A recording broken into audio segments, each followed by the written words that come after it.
Bayangkan aja kamu punya asisten pribadi yang bisa bantu kamu untuk riset, autopilot, buat presentation, buat deck, klik, beli barang, semuanya hanya dengan satu chat aja. Ini bukan mimpi, tapi sekarang ini udah terrealisasi.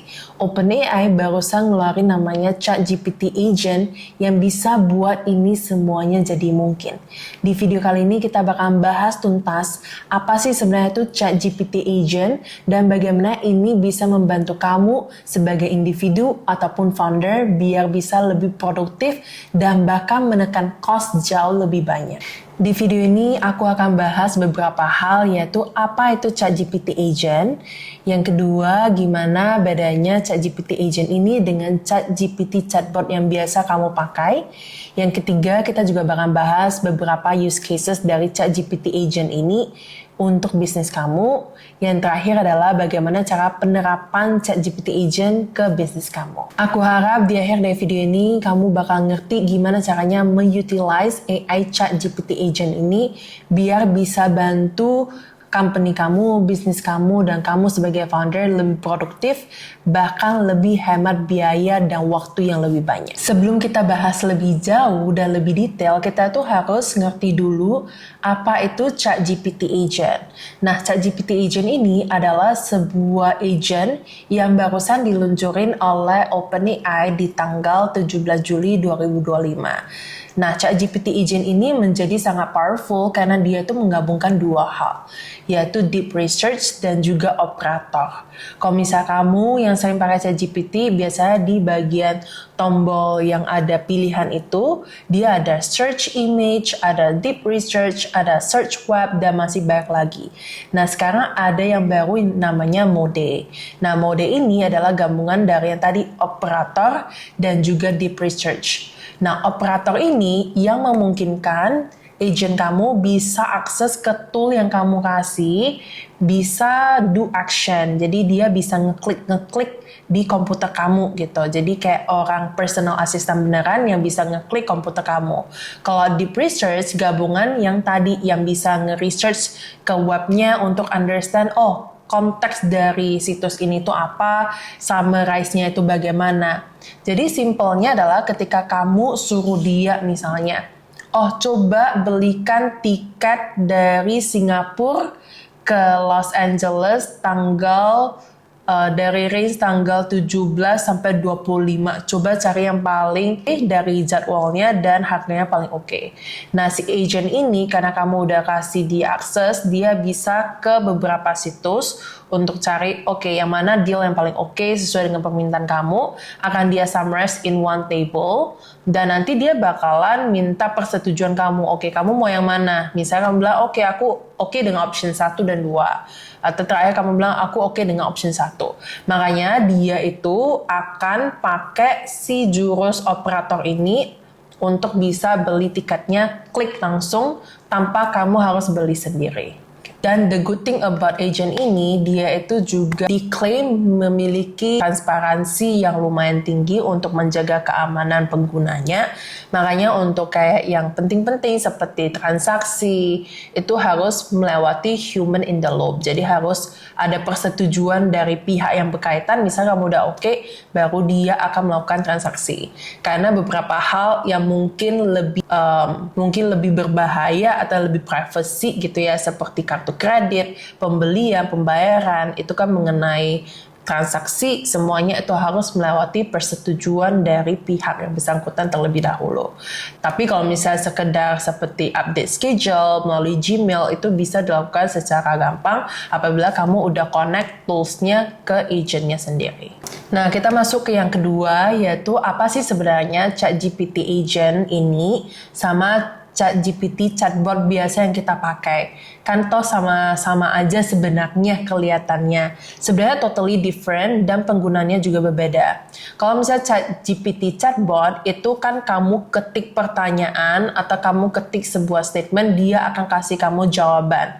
Udah stop di sana aja. Jadi dia harus nunggu setiap kamu kasih input, maka dia akan kasih outputnya. Kalau agent ini berbeda. Dia itu bisa think by themselves dan bisa kasih output goal yang terakhir. Contoh simpelnya, misalnya kalau misalnya chatbot kamu nanya, coba summarize perjalanan dari Singapura ke Los Angeles, baiknya naik pesawat apa. Dia akan carikan gitu, oh baiknya naik pesawat ini karena bla bla bla. Jadi ada summarize-nya. Kalau AI agent, kamu bisa bilang, coba bantu aku booking langsung tiket dari Singapura Los Angeles dengan ketentuan satu mungkin flightnya malam dengan rentang waktu dari tanggal 17 sampai 25, terus dengan biayanya sekian, dengan misalnya maunya premium economy atau business class, dan dia akan langsung search sendiri, kasih summary sendiri, update kamu lagi, dan kalau misalnya kamu oke, dia langsung melakukan pembayaran dan bisa issue the ticket for you dan langsung kirim ke email kamu.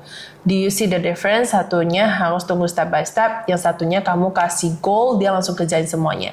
Mirip sekali seperti kamu kalau misalnya mau mikirnya tuh dia sebagai personal assistant kamu, kayak kamu tinggal bilang ke asisten kamu, hey tolong beliin tiket dong dengan bla bla bla bla. Nanti asisten kamu akan datang langsung dengan output yang udah beres. Kalau yang satunya cuman kayak kamu nanya, dia kasih jawaban, kamu nanya, kasih jawaban. Yang ketiga, kita bakal bahas mengenai use case yang bisa kamu pakai untuk bisnis kamu. Yang paling simple aja, yaitu misal kamu mau riset kompetitor.